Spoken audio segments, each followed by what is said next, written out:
My third guy plays some games. Alright, hi everybody, Weather Guy here, and we are back with some more of the great Ace Attorney Chronicles. We're continuing with Trial Part 4 of the Great Departed Soul, and we are here to talk to Dr. Sithe and Drebber and see what they know, do some more cross-examination, whatnot. We're starting to wind down the trial, I think. Case number 3, we'll see.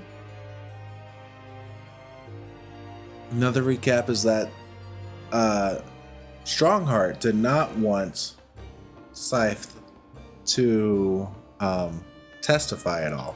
He basically blocked it.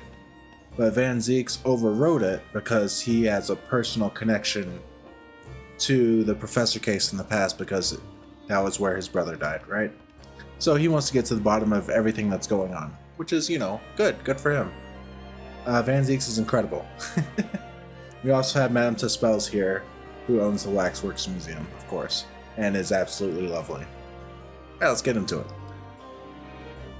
I'm just important. Alright. I'm disappointed in you, Lord Van Zieks. You've completely betrayed the agreed policy of both Scotland Yard and the prosecutor's office. Betrayal is not in my nature as long as the truth isn't compromised. Great line. If it is, there's even a hint of wrongdoing, then no matter whom it concerns or disgruntles, I will pursue the matter to the bitter end, as would any prosecutor worth his salt. Very good. Mr. Trevor, you took the victim's life by means of a machine that you constructed in your workshop. And Dr. Sithe, as the investigating coroner, you were the first on the scene to examine the victim's body. It is the belief of the defense that you collaborated with each other and were both complicit in this crime. And where's your evidence? At present, we have no definitive evidence, but we do have a very significant clue. What are you talking about? I'm talking, of course, about the waxwork. This model of the killer known as the Professor, who was sentenced to death 10 years ago. You don't need to tell me. I witnessed the man's execution with my own eyes, and officially pronounced him dead. That remains to be seen. Is that so? According to newspaper reports from the time, on the night following his execution, the killer came back to life. Don't waste my time. And the sole witness to that mysterious event was you, Mr. Trevor, wasn't it? If what you saw in the graveyard that night 10 years ago wasn't some chilling fiction, but reality, it would make you privy to a very great secret of Dr. Sithe's. Secret so profound it could compel the coroner to agree to collaborate in your evil scheme, in fact. Mr. Drebber, tell the court. Tell everyone the truth of what you saw that night in Lowgate Cemetery. Oh man.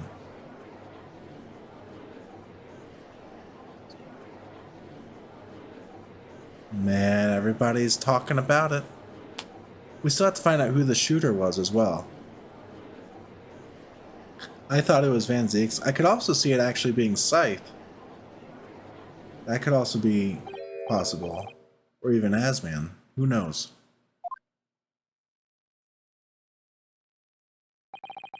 What an interesting twist. When at the time, not one person would take me seriously. Yet now here we are, 10 years later, and suddenly my story matters. And in a court of law, too. Guy is so robotic. Very well then, if everyone so wishes. Let's be frank, I'll tell you the truth of what happened that night for what it is worth.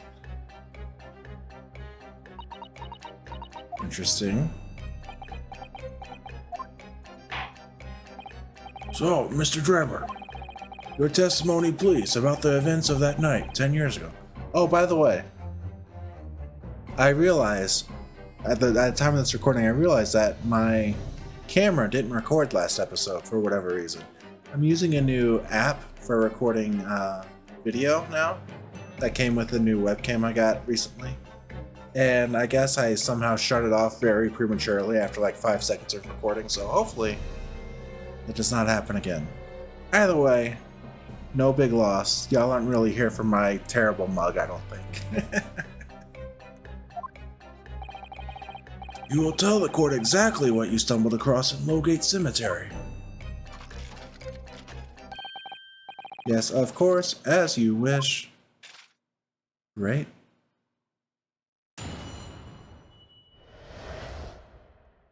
In the cemetery 10 years earlier. The reason I was in Lowgate Cemetery at all 10 years ago was for a spot of moonlighting, shall we say.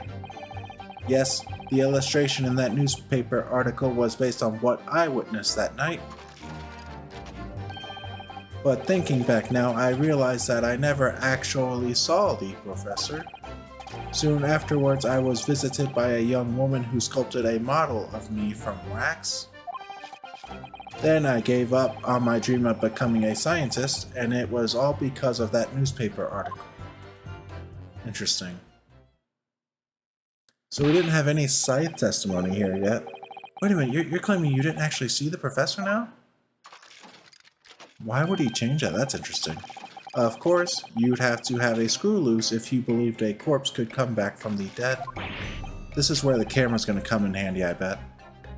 But, so you're saying this article is not worth the paper it's printed on? I think that would describe it perfectly, yes. Details in the article aren't true. Nullifies your argument for why Mr. Drebber and Dr. Sithe would have been working together. So he's discrediting himself to cripple my argument? Call me witness. You claim to have been in the cemetery on some auxiliary business. Can you elaborate?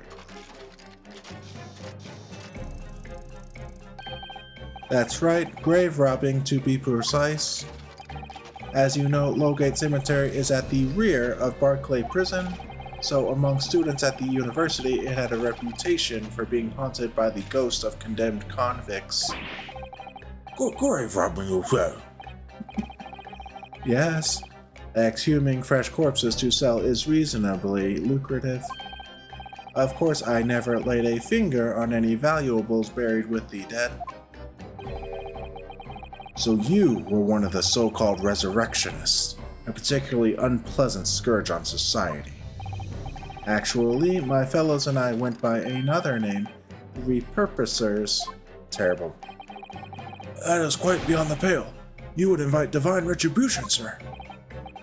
Yes, well, I think I suffered retribution enough.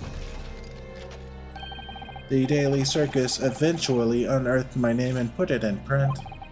It caused me a great many headaches. In the end, I had to leave the university. That was the only paper with the bad grades to identify me unambiguously, I might add. I see. Out of interest, who drew the illustration for this article? Yes, that was the reporter who exposed me. He sketched that right in front of me as I described the scene. I wonder if this reporter is going to come up. That's interesting. I never considered that. Oh. I wonder if this is the reporter from our first case in this game. What's his name? Minimento or something like that? I forget. Oh, I wonder. Because he obviously knew some things that that he didn't tell us, right? Claiming to have seen something I never truly saw. Foolish, very foolish. Well, counsel for the defense, you may proceed to the cross-examination now. Although that guy from the first case was kind of young, wasn't he? Of course, my lord. So perhaps not. Man, Van Zieks is such a sick character. I'm such a big fan. Hold it! Time for pressing. You know the drill. By moonlighting, you mean grave robbing, do you? Surely you only need to look at the graveyard scene and my appearance to gauge the answer to that. The lantern and spade. Who on earth would want to buy a dead body? Any major hospital. Hospital? In order to better understand the human body, the study of anatomy is crucial to medical science. But there isn't a hospital in the world that has enough specimens to work with. Though obviously they can't openly express an interest in obtaining more by dubious means. As aspiring scientists, we young research students had no money to work with, as I'm sure you can imagine. So we made surreptitious arrangements with a hospital via some of our medical student acquaintances. We would never take anything of value from the graves. This was all for the furtherance of science, you see. Unlikely. That's what we all told ourselves every time we stole into the graveyard at night, spade in hand. You realize body snatching is a serious crime. If you were caught, you could expect the gravest of consequences. We students were caught between the hammer and the anvil. We needed funds for research. Professor Harebrain said exactly the same. I'm quite speechless at the apparent levity with which you've revealed this abhorrent behavior. Well, if you wanted to know why I was there at Lowgate Cemetery, that is the reason. But I never expected it to end the way it did. That I regret to this day. Fantastic, that's what we love to see. Hold it! Strange happening at Lowgate Cemetery, which you now deny. Not entirely. I ran to fetch the police at the time, you know. I was shaking like a leaf. But they didn't believe a word of it. In fact, I was very nearly arrested myself.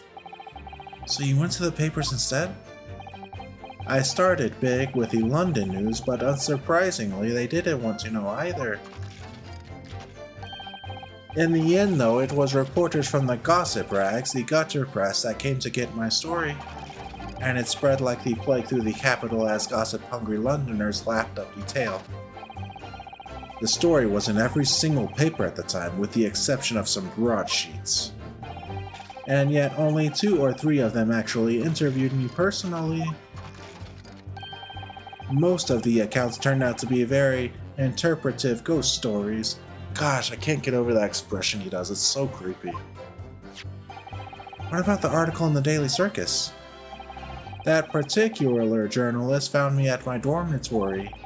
I don't know how, but he discovered my name. So I recounted to him exactly what had happened that night. From your description, he drew this illustration? Precisely, that's how I learned that the condemned man was the infamous professor. Because the reporter told me so, I had no idea myself, you see. Newspaper reporters are wont to snoop around in matters that don't concern them. So, the scene portrayed in the illustration is accurate, then? Well, thinking back now, I realize that I never... Sorry. What are you talking about? I think I explained all already, didn't I? Lowgate Cemetery is at the rear of Barclay Prison, so it was renowned among students at the university for being haunted by the ghosts of condemned convicts. Alright. For some absurd reason, I was scared of the graveyard at night. I feel like definitely the camera's coming up soon, right? And as a result, only too willing to believe that nonsense about the dead coming back to life. You said you actually saw it. I said what I'd seen in my mind's eye. After all, resurrection is impossible, isn't it? You'd have to be unhinged to think otherwise. Unless, of course, you have some evidence that proves I encountered the professor that night. I actually do. I don't know. Is there any material evidence that could show you really did see the professor? Do you have anything at all, Mr. Ryu? I know. I need to present it against that irritatingly backtracking statement of his. The point is, that night was a pivotal moment in my life. Soon afterwards, I was visited. Yeah, Hold it! sorry. This may be a time when Madame Tespel speaks up as well. The young woman being Madame Tespel's, of course. Precisely. I must say I didn't expect to run into her again like this 10 years later. As I have explained, I went by the name published in the article and I found the man. Yes, the article in the Daily Circus, I think you said. I was a poor student with barely a penny to my name at the time. And the young lady put £5 in front of me. So you readily consented to having a waxwork of yourself made and gave permission for it to be put on display. I did. I should sell what little I had to sell, I concluded. Ah, oui. I remember now. I purchased something else from you that day. The camera.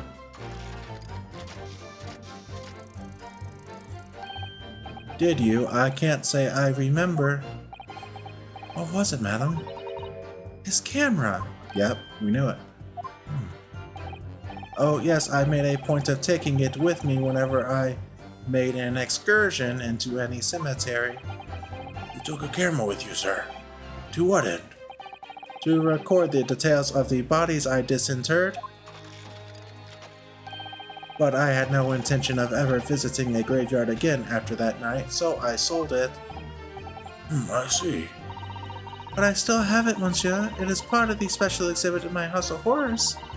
I am very meticulous about such details. It is a Tespel's way. It would seem, then, that this is the very camera Mr. Drebber took with him to Lowgate Cemetery on the night in question. That's interesting. Yeah. One more? Yeah. Hold it! We're doing good. I'm feeling pretty confident about this next present we're gonna do. This article, you mean, published in the Daily Circus?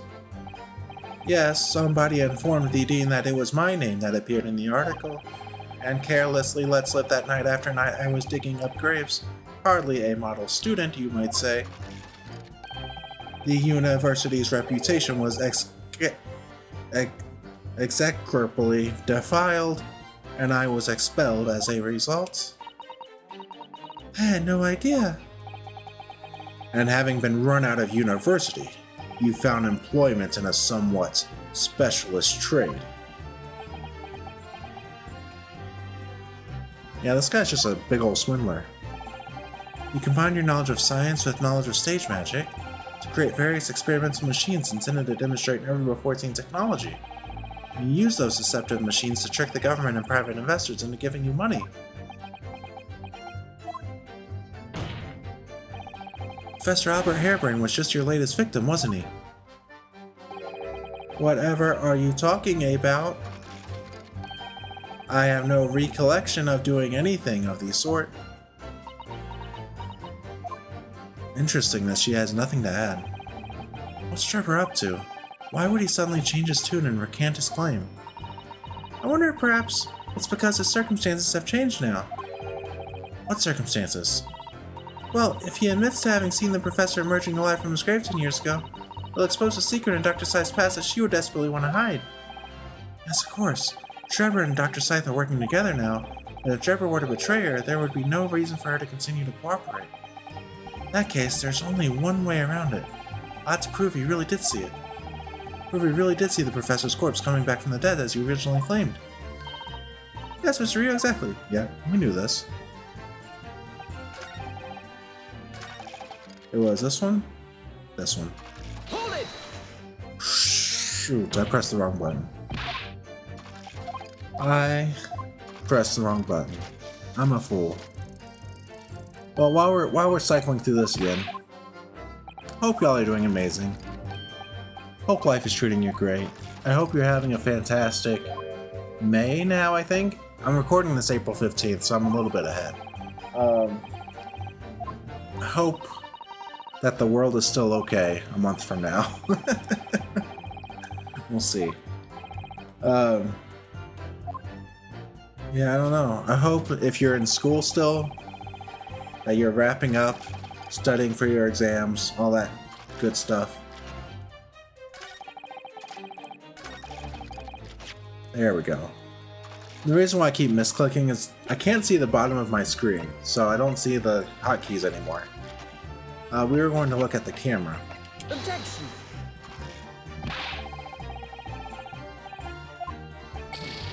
Why is this not? Why is the camera not working?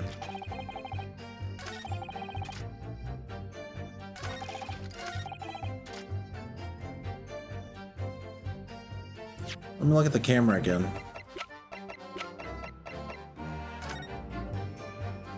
Anything else I can do if I open it up again? Does that help at all? I guess I can also open up the back again too to double check if there's any new things. We've seen this dialogue like 10 times now. Yeah, seemingly nothing new. Let's check the back again.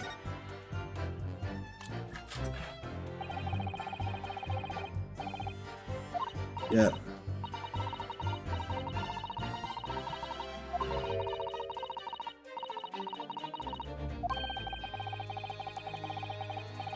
Yep. Okay.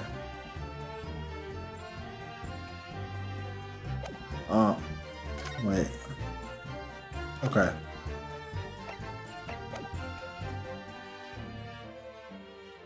Huh.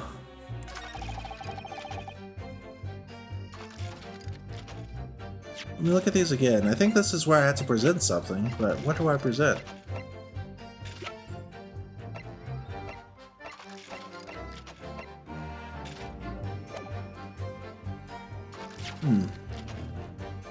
Man, I feel like maybe I'm good now that I looked at the camera again. So I'm just gonna try it. Objection. No, I failed. I failed. Alright, that's fine. That's fine.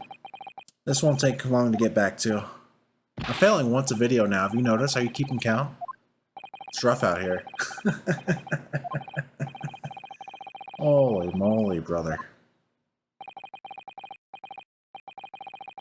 It is interesting that we have so many new jurors this time. Guilty. I wonder why that's the case. Guilty. Oh, that's right. I think I realized it's because it's 6 months later from our previous case. So now we have all these guys for whatever reason. It's fine. So what are we presenting on then? That's what I'm curious about. Unsure. But maybe we'll think of it. I think the good news is that I think the only thing I had to press on is the fourth statement about Madame Tuspel, so we can verify that the camera came from the scene.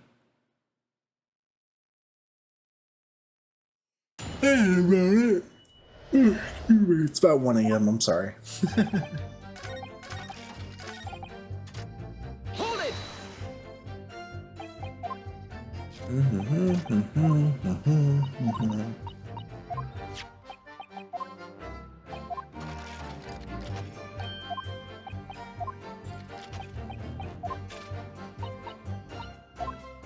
She's gonna bring up she purchased the camera from him.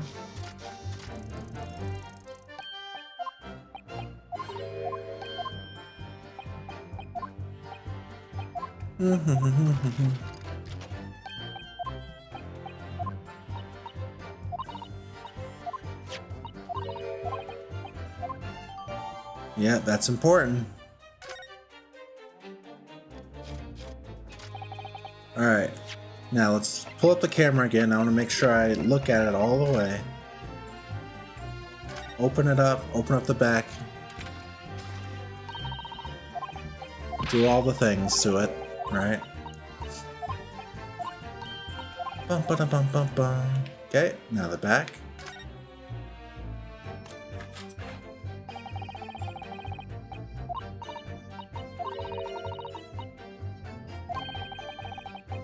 Yeah.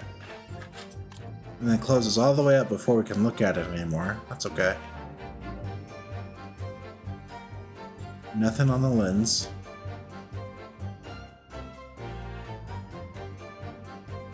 Maybe I should look at the blood again.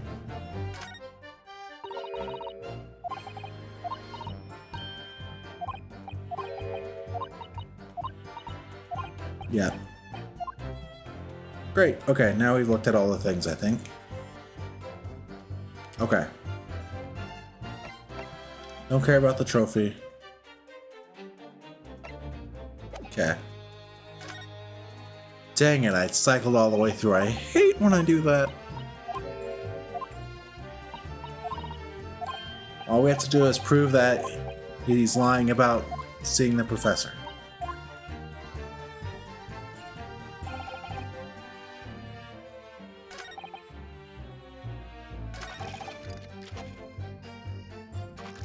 This must be what we had to present on. This is the statement.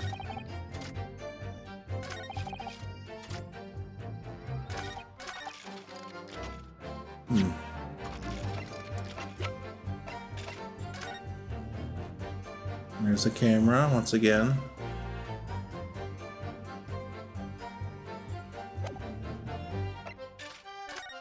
Let me look at everything. Maybe the... Yeah, maybe the picture part of it is somewhere. Or maybe I still have to discover that during the trial. Like maybe the picture part of the camera is somewhere within all this evidence and I haven't noticed it. I mean, that seems unlikely, but I'm running out of ideas.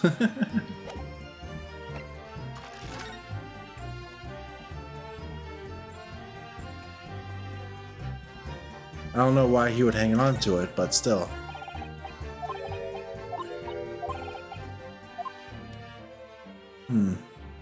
Why is this trophy in evidence? That's so curious. What's it going to be used for?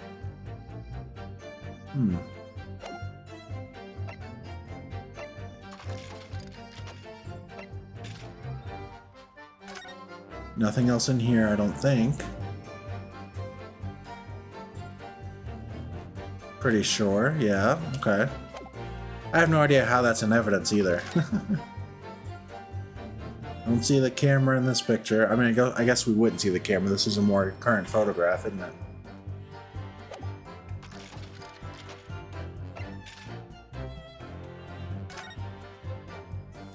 Again, I'm just looking for anything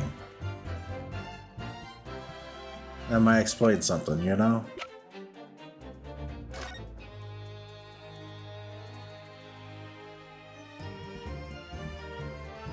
So it hasn't really been explained why the screwdriver has the blood in it, you know? I guess if he actually was stabbed with it, but I don't know.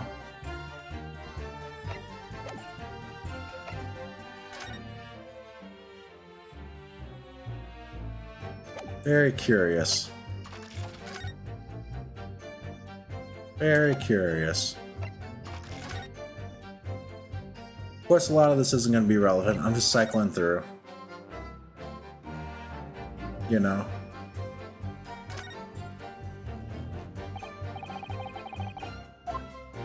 We've done this before, haven't we not?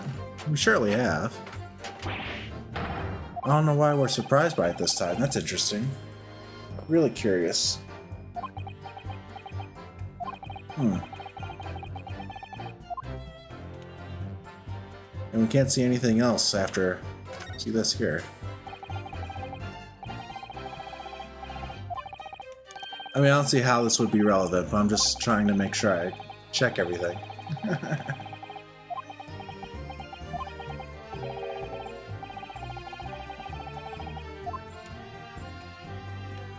And then nothing else. Nothing else. Okay.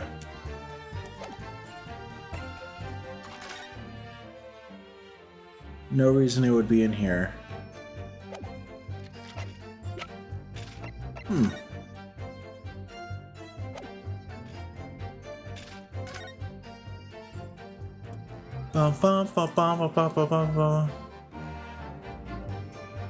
It would help if we knew who shot the bullet, you know? Yeah.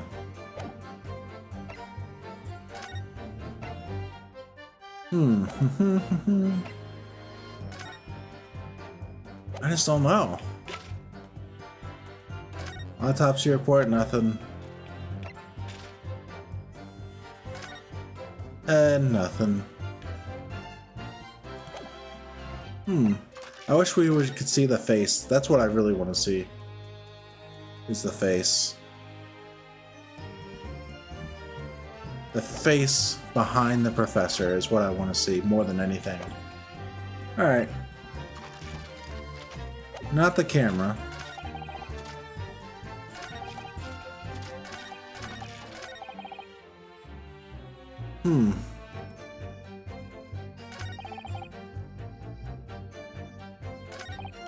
I just have no idea which one to present on if camera's not working here. You know?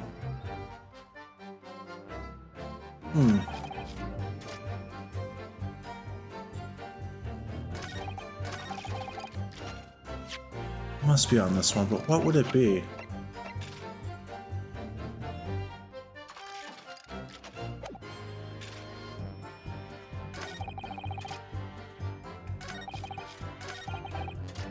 It's gotta be something with the camera.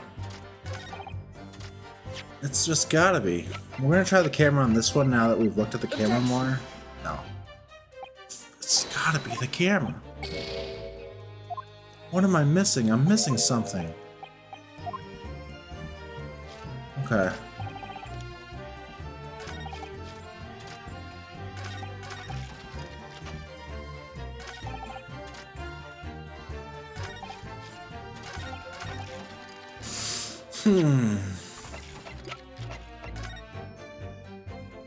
We're gonna try this again. Objection. I don't know why this works. Honestly. Well, we'll find out, I suppose. Sorry, Mr. Rabbi, but I don't believe that. Don't believe what? Your latest claim. You did see the professor on that night, 10 years ago. Oh dear, we seem to be at odds, but I was there and you were not. I know what I didn't see. The illustration with this article was drawn based upon what you told the journalist that you witnessed. A figure emerging from a tomb, wearing an iron mask. What the hell? Asman. Why does it have Oh Asman in the corner? Was he the reporter at the time? Look at that. How did I not notice that before? Figure emerging from a tomb wearing an iron mask. Yes, when the killer was tried 10 years ago, it was decided in the closed court's ruling that the man would wear the mask to hide his identity. It wasn't to be removed even during his execution and subsequent burial. Not even the prison wardens were to see the man's face. But obviously the provision of this mask was not public knowledge. So Mr. Trevor, oh, yeah, he described the mask, but there's no way that he would have known that he was wearing a mask. That makes sense. I see. Lowly student of the University of London certainly wouldn't have known about the condemned man's mask. So unless you'd actually seen the professor that night, it's inconceivable that the artist would have included the mask in that illustration. Perfect. That makes total sense. Order, well, Mr. Trevor. I'm glad that ended up actually making perfect sense. I just didn't realize it. It's a vile scene, isn't it, if you look closely? And as I've already been at pains to point out, I was utterly petrified. I'm gonna look at this again, by the way. Wow, I can't believe I haven't noticed this. Interesting. Interesting. So, Drebber wants revenge on Asman because Asman was the reporter from that newspaper who embarrassed him and named him. That makes perfect sense. Which is why I had it in my head that I'd seen such a blood-curdling sight. But afterwards, I came to my senses and realized that I'd been mistaken. You're still saying you didn't see it? If you're stubbornly sticking to that story, witness. There we go. Then amend your testimony to explain exactly how you think your eyes deceived you. Of course, only too happy to oblige. Can't believe he's still not going to concede the point. Man, is this where the camera comes in? Hold it! A fellow grave robber? What are you talking about? Well, I wasn't the only one busy in the cemetery that night, you know. Other body snatchers were at work. Of course, when I saw one emerging from the hole he dug, my whole heart very nearly stopped. So that's the terrifying sight I actually saw, you see. You're claiming it was just another student on equally insalubrious business as yourself. Many of the medical students would wear metal masks to protect them from bacteria during dissections. Clearly, the fellow was using a mask to protect his anonymity, wouldn't you say? Objection! There's more to the story, isn't there? The article goes on to say, the next second, a gunshot rang out suddenly from behind. A bullet pierced the resurrected man's chest, whose breath then stilled once more. You might assume that the sexton discovered the miscreants at work, perhaps, and fired upon one of them. Gravedigger had shot someone in the cemetery. I think it might have been rather big news, my lord. Oh, yes, well. I can only assume it was an embellishment, bolted on later by the reporter. Here we go. Excuse me! Let's see what Madame Tuspels has to say about this. Madame Tuspels, don't take it out on Mr. Sholmes. Oh la la, pardon. I was lost in my thoughts. Would it be fair to say that Mr. Drebber's last remark was significant to you in some way? I thought it was a little strange, that is all. How Monsieur Drebber could claim this now. If you don't mind me saying, madame, what are you talking about? Well, when I met you 10 years ago at your university dormitory, you recounted to me about your adventures in the cemetery, no? Including the gunshot. Stop. Oh yeah, that's so powerful. You might want to watch your tongue, you know. Objection! That's a threat. Have a care, Drebber. That's no way to speak to a lady. Please, Madame Tuspels. Carry on. Of course. Wrong voice. According to what Monsieur Drebber told me at the time, he did hear a gunshot from behind him and the bullet hit the condemned man. I said nothing of the sort. No, you were very explicit about the details. About the mask that the figure was wearing. And the blood that spattered over you when he was shot. Enough, shut up, woman, you're making all this up. This is where the camera comes in. That will do. Mr. Drebber. Yes? You refute the account just given by Madame Tuspels. I have no recollection of ever saying those things. Come on, do you really expect us to believe you? Control yourself, counsel. I will not permit baseless accusations in my courtroom. Alright. Under the circumstances, I think it best that you supplement your testimony with a statement to clarify your position on this witness. But very well. This is where we're about to hammer him, baby. It's coming. Let's press this, and then after we press it, we'll present the evidence.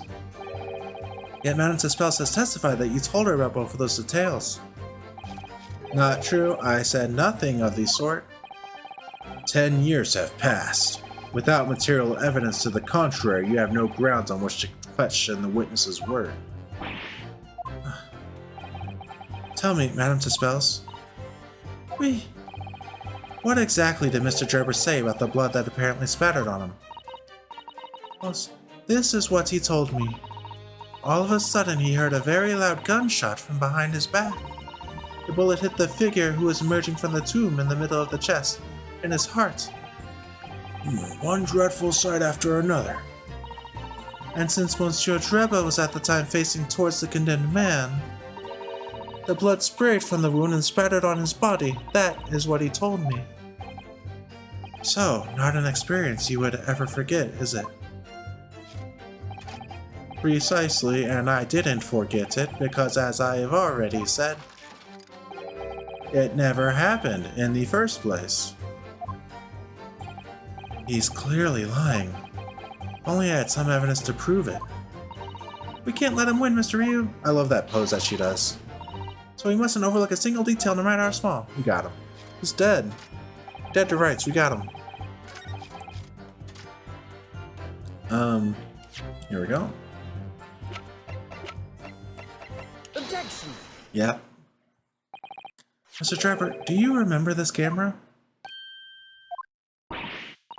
But that is the camera from that fateful night. Yes, we borrowed it from the House of Horrors. It's the camera you took with you to the cemetery that night, Mr. Driver. And is that supposed to be significant? This kind of camera is rarely seen in our homeland, so my colleague and I were keen to examine it closely. We noticed that the lens extends forward on the end of some bellows. Like this. Hold it! What's that? There, just on the bellows. It looks like a dark red stain. That's right. It's a rather conspicuous mark here on the bellows, in fact. Good lord, are you suggesting? Yes, my lord. It would appear to be a spatter of blood. Something that could be confirmed with a simple chemical test. Isn't that right, Dr. Sithe? It would be difficult to determine if it was human blood, and not the blood of some animal. But yes, to test whether or not it's blood at all is simple enough. I propose that Madame Tispel's testimony was correct, and that on the night in question 10 years ago, you were spattered with blood from the gunshot wound. Well, and that furthermore, you really did witness the condemned professor emerging from his tomb. Yeah, now we got him. He gave up on it. Look at that. There's simply no way you could have forgotten such a traumatic experience. In other words, the only explanation is that you're trying to hide the fact that you saw the professor that night. Objection! But why? Why would he want to do that? Well, not for his own gain, it would seem. For whose, then? Who could benefit? Mr. Drebber is obviously lying in order to protect somebody. My goodness, he's shielding someone. Yes, my lord. And clearly, it's someone who doesn't want the truth about the professor coming back to life to be exposed. Exactly. Well, Counsel, who is it then? I mean, it's clearly Sithe. Clearly Sithe. Take that! The obvious answer is Dr. Sithe. Sithe? Whatever do you mean? Imagine if the convict who'd been sentenced to death was not in fact killed. Imagine if that was to come to light. What are you insinuating? And imagine if the convict in question was the country's most hated mass murderer. If it was the professor... That would be an unprecedented scandal. Objection! This is beyond a joke. Need I point out that the dead cannot come back to life? What you're suggesting would mean that the execution never actually happened. Yes, that's exactly what it would mean. Objection! Once a man is sent to the gallows, he hangs. No one could escape, not in Great Britain. Objection! But the fact is, there was a witness to the fact that the man did escape his hanging. If that were really true, Counsel, the implications of misconduct would not stop at the supervising coroner. It would taint the honor of the entire judiciary from the ground up. Man, we are digging into conspiracy stuff now, look at that. Exactly because of those monumental repercussions, which is perhaps why Strongheart forbade Sife's testimony. Dr. Sithe would consent to any demand made of her by someone who threatened to expose the secret, even if that meant being complicit in a crime. You mean... I mean that Dr. Sithe wasn't collaborating in Mr. Driver's wicked scheme. She was coerced in collaborating, in order to protect her decade-old secret. She switched the dead body of Mr. Asman with a waxwork model and fabricated the autopsy report. There we go. The greatest stomp ever with the foot. Lord Van Zeeks! Pray forgive my freshly filled, hallowed chalice and our whole raft of other discourtesies now.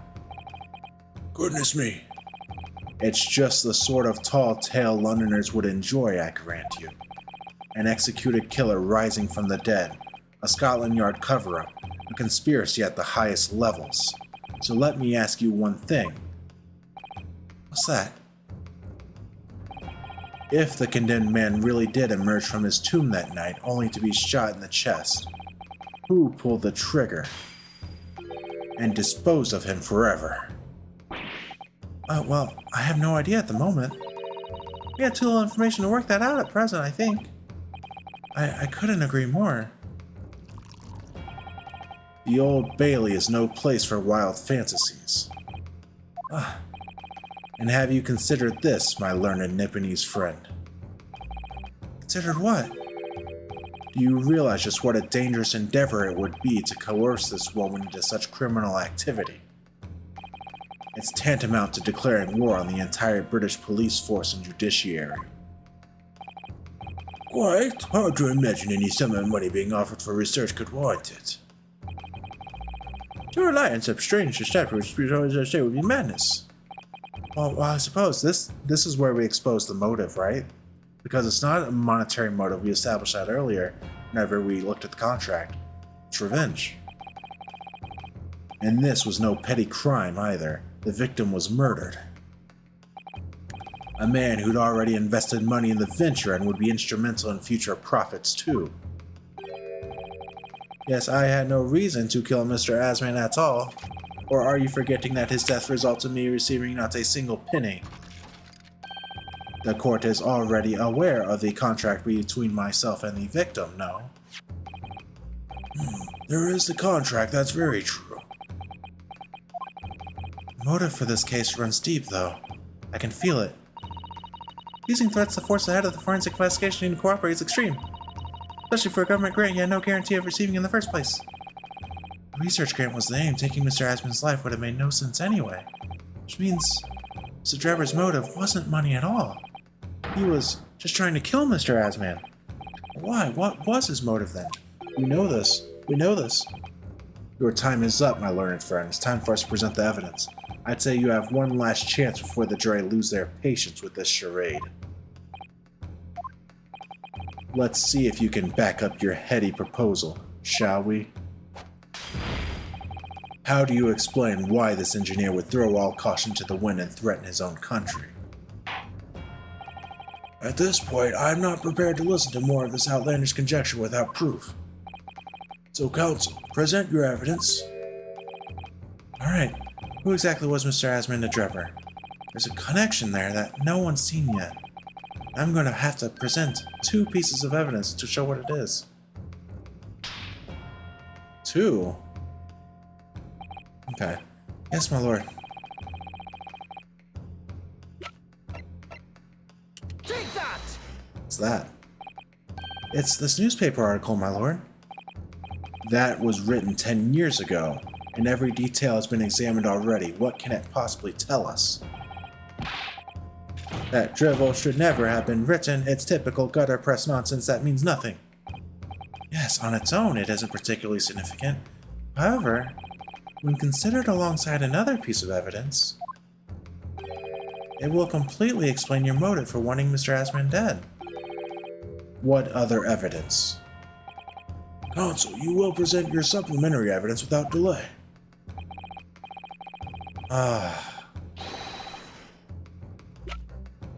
What evidence is it that goes with this?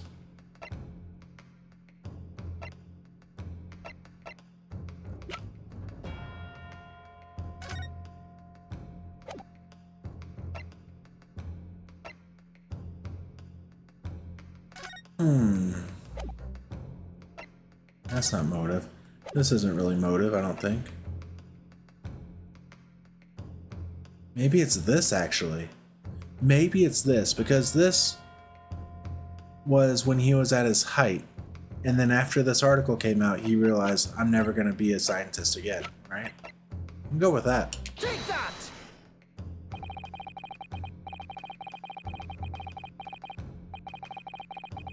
Dang it. Dang it.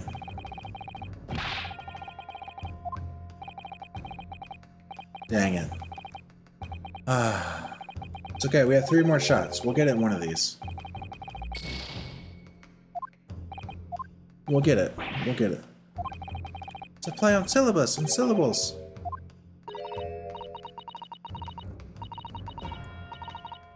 Okay, we'll find it. We'll find it. We'll find it. We have to find it. What is it? Give me a hint. What's one of these? Alright, let's look back. Not the newspaper article again, of course. Not this. Because this doesn't have motive in it. That goes with the other thing. This isn't helpful.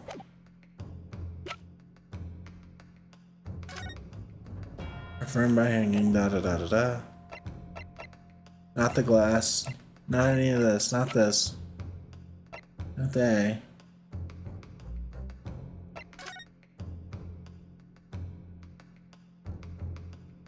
Anything in this image of him? I don't think so.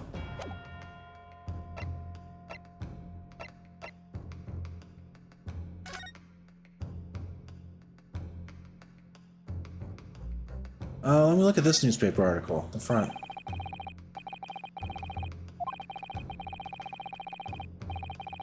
Oh.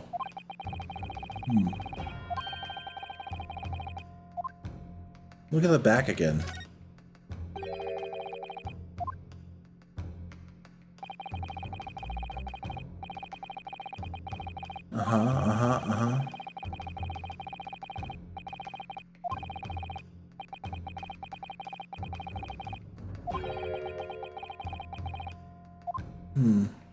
Okay, nothing about Asman there, even though... It could be the contract, I guess.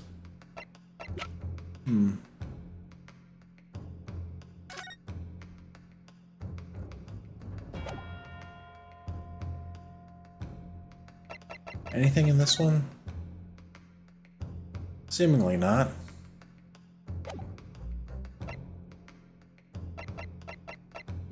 I want to go with the contract. Take that!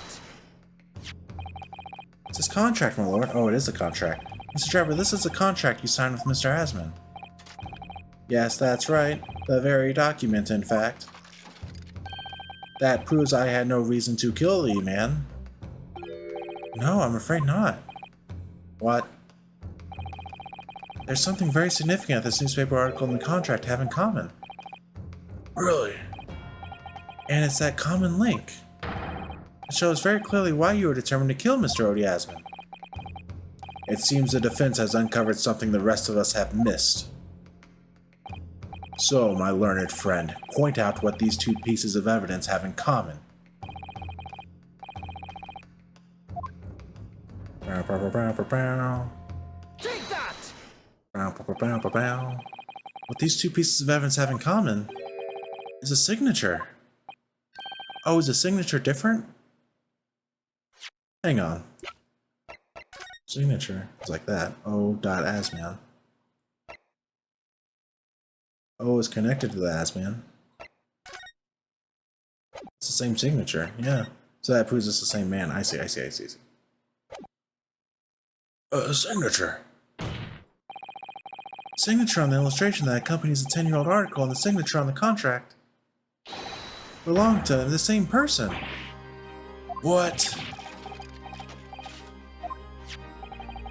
As the court has heard, this illustration was drawn 10 years ago. By the newspaper reporter who found Mr. Drebber and interviewed him about his ordeal. If you look closely, the reporter's signature can be seen in the bottom right corner of the drawing. And if you look at the contract here, which was signed between the witness and the victim last year, you can clearly see Mr. Asman's signature at the bottom. Let me see now. Oh, good lord, yes, they're identical. In short, the journalist who drew the illustration and wrote the article published about Mr. Drebber 10 years ago was a victim of this case, Mr. Odie Asman.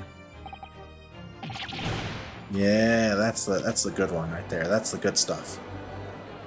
Objection! But explain to the court why.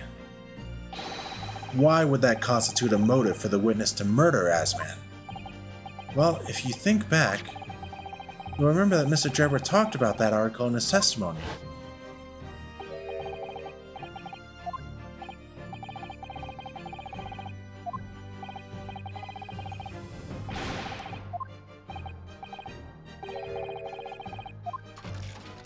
Yeah.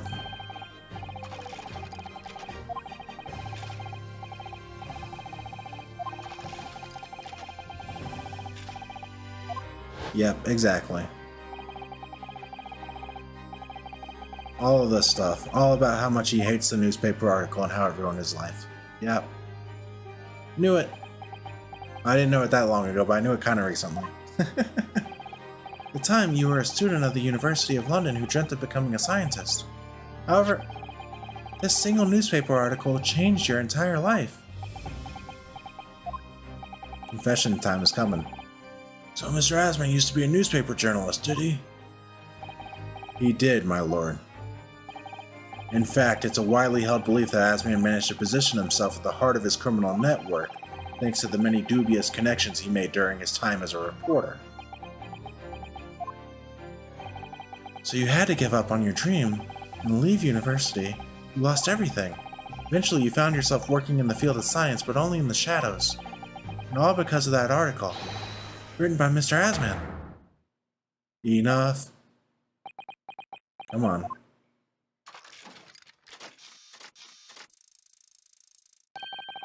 Stop this endless drivel about my life.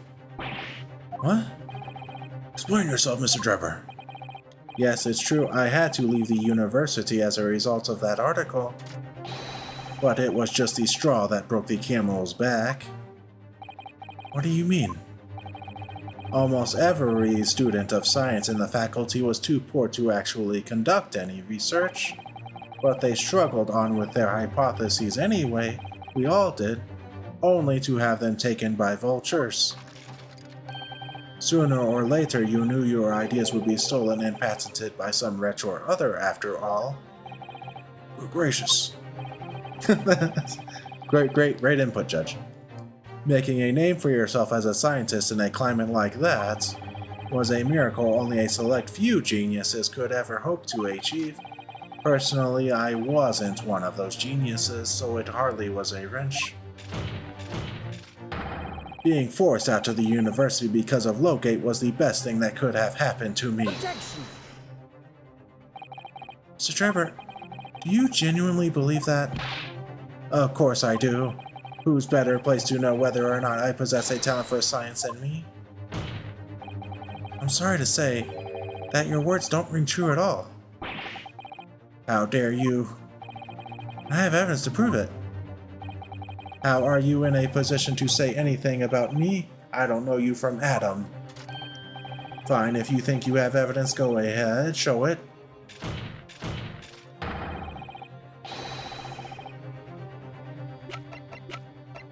A trophy. Take that! You did have talent. You remember this, Mr. Drebber? We found it at your workshop. Is that a Royal Society trophy for excellence in science? What exactly is this trophy, Counsel? It's the greatest honor that can be bestowed on a young scientist, my lord. There is no higher accolade. It recognizes emerging talent and promises a bright future. Good gracious. Prospects for the future were excellent, weren't they, Mr. Drebber? Because even then, you were a genius in your field. But you lost everything. You had no more future. Your talents will go to waste. All as a result of this one newspaper article. I don't know when you realized who Mr. Asman was, but when it dawned on you that he was the same journalist who 10 years ago ruined your life, it's abundantly clear that you had no intention of forgiving the man.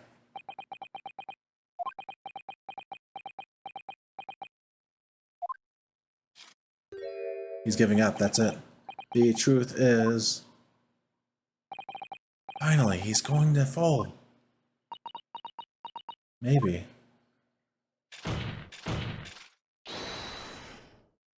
What's this? Sithe, maybe? Sithe, yeah. Fine.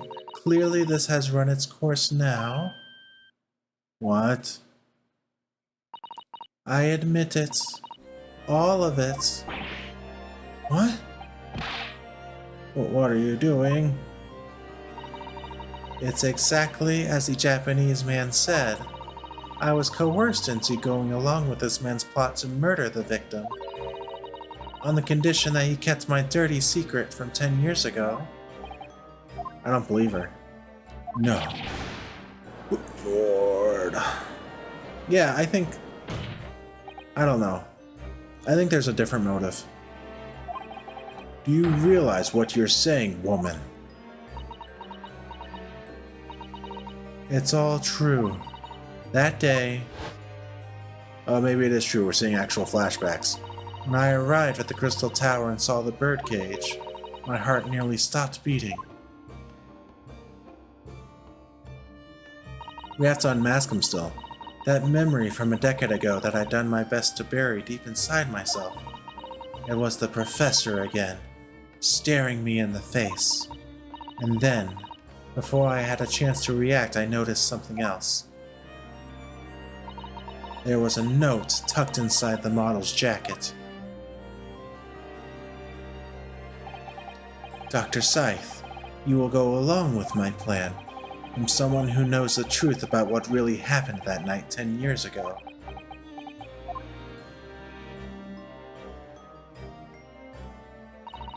All the instructions were there in the note. Every detail was meticulously written out. I had no choice but to do what it said. I made the necessary alterations to the scene and fabricated the autopsy report as instructed. There was really no other choice. It had to be done to protect the judiciary. I can only apologize now. Crazy case. Think about the logistics of everything that happened in this case, because we had the hot air balloon as well, exploding, with the cage inside, and we had the second cage on the stage. Why on earth would you buckle now?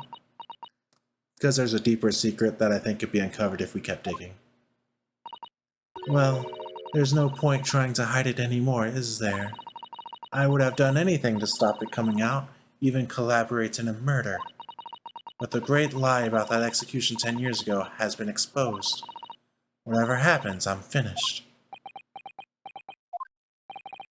So then, Mr. Drebert, what do you say to that? Your accomplice has admitted everything. Surely it goes without saying. You admit your partner too, then.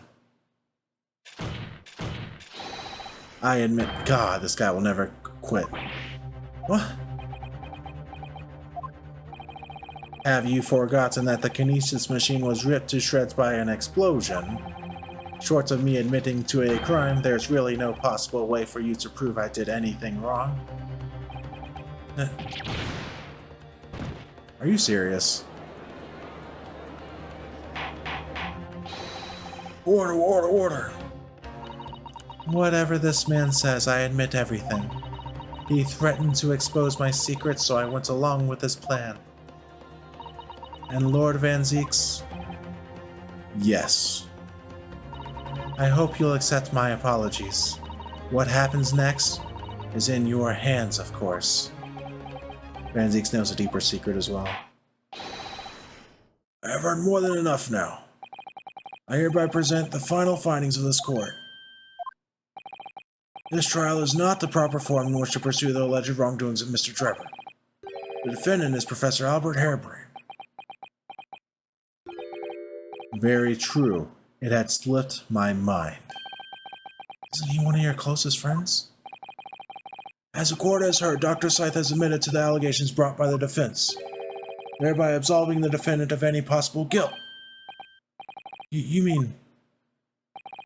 At the present time, it is the conclusion of this court that the defendant was not involved in any wrongdoing. Does the prosecution have any objection? Man, they're just stopping this so we don't dig further. I think the judge knows it too. None, my lord. Oh, congratulations, Mr. Ryu. You've proven Professor Harebrain's innocence. Without further ado then, the adjudication. Unless the prosecution or defense have any other matters to discuss.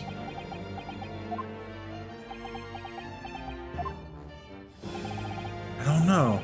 This doesn't feel quite right. Why did Dr. Sithe suddenly admit to it like that? Is everything alright, Mr. Ryu? Like you said before, the way the trial is set to end now, the judge will certainly deliver a verdict of not guilty. Is that really what we want? What the defense should be pushing for now is...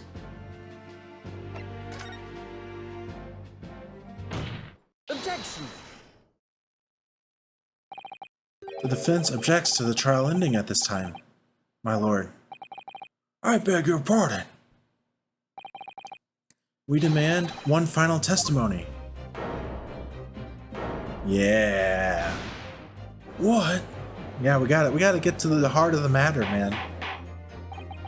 You do realize I'm about to adjudicate in favor of your client, I presume?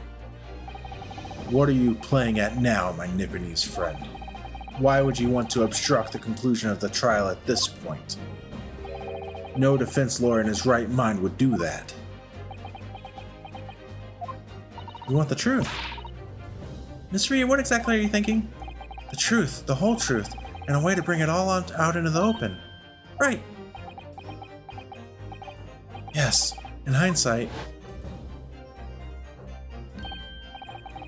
Yeah, Pandora's box. Yes, exactly. We have to keep going. Perfect. Herlock Sholmes knows. He knows that there's more stuff to dig into. I'm sure Mr. Sholmes knew. He must have deduced that this would happen. Yes, I'm here in court to advocate for my client, and to secure an acquittal. Obviously. But that's not all. I believe that I have a duty to the court to pursue the whole truth of the case until every last detail is laid bare. And that is why the defense calls for further testimony from Dr. Sithe. Testimony from me about what? About the nature of your collaboration with Mr. Enoch Trevor. In case it's escaped your attention, I've already admitted to everything I did. The whole truth has already been revealed. So stop wasting everyone's time. As his lordship made very plain, your client will get the acquittal you wanted for him. There's simply no point protracting this business further with another tedious cross-examination. Objection! Let's go. Let's go, Van Zieks. Pray forgive my careless handling of that hallowed bottle. I slipped. That's what you call it? Well, what is your objection, Lord Van Zieks? The prosecution also calls for supplementary testimony from the witness. Don't be stupid. Let's fucking go. This is so sick. I love this. If there is more to this case than has yet come to light, then I will join my learned friend in pursuing the facts until the bitter end.